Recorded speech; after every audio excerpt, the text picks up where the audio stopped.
Post Malone's new album is approaching quite quickly, but it's likely to be quite a huge flop. But before discussing that, please don't forget to hit the subscribe button for more awesome content like this. Now, without further ado, let's get cracking!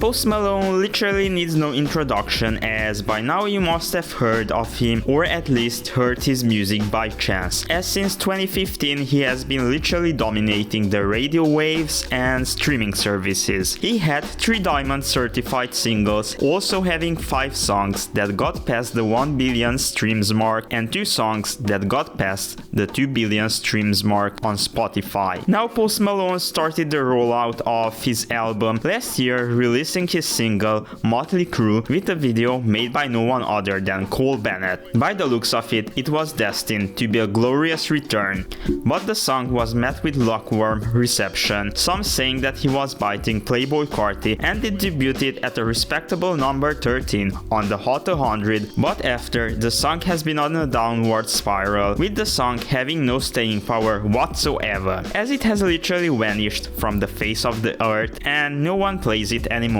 The executives must have hit the panic button as Post Malone went into hiding for a while, and when he came back he tried to wipe the slate clean by pretending as if Motley Crue never existed, releasing a brand new single, One Right Now, featuring no one other than The Weeknd. This time around Post Malone had some more luck, debuting at number 6 on the Hot 100, but once again the song failed to gain any sort of considerable traction, as both the fans and critics labeled the song as mid and saying that both of the artists played safe. Just like Motley Crue, this one didn't have any staying power either, and the song vanished from the face of the earth. This time around, I wouldn't say that it was Post Malone's fault on his own, as The Weeknd has been having some commercial setbacks lately too, but that's another story for another time.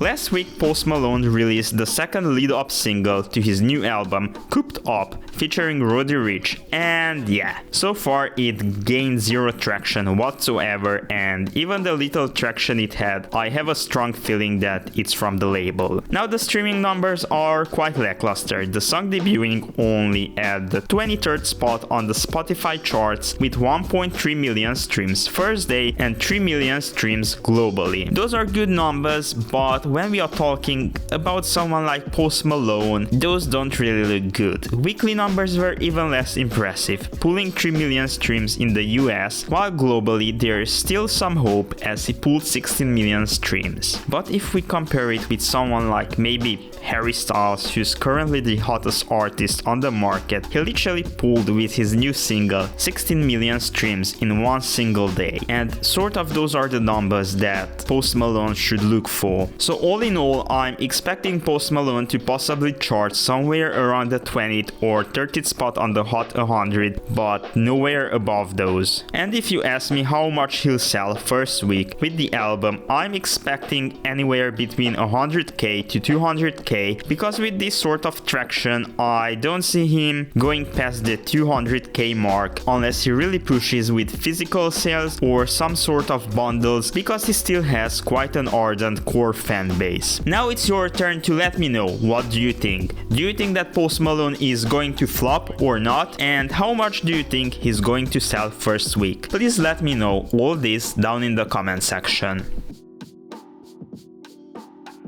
The big question is, why is this happening? Why is Post Malone flopping? The answer is simple. Post Malone just doesn't care anymore. He has done pretty much everything he could have imagined, and he is content with what he has achieved so far. He's been in the spotlight since he's been like 15 or 16 years old, and he's currently 26, and he pretty much achieved what others just dream of or never achieve anything like this during their whole career. After this album, I even see him completely or even semi-retire from music and just become a personality, or maybe become a legacy act like the Migos did. In the case of Migos, all three of them turned into more of a TV personality or a gossip magazine personality rather than musicians, with them even popping up on WWE shows from time to time.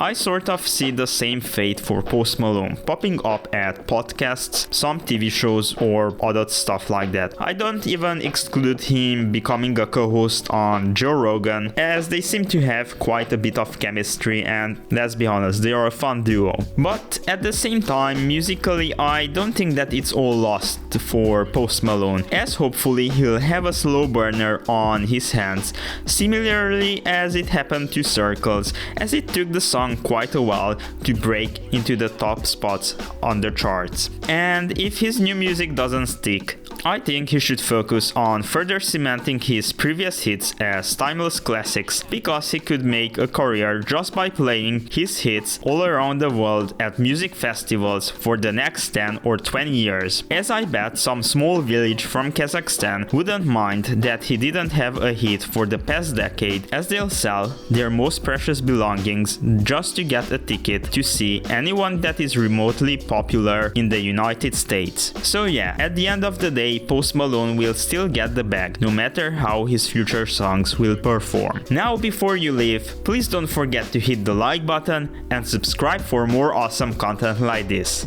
Once again, this has been Trapology 101. Till next time, stay safe and see you soon, folks.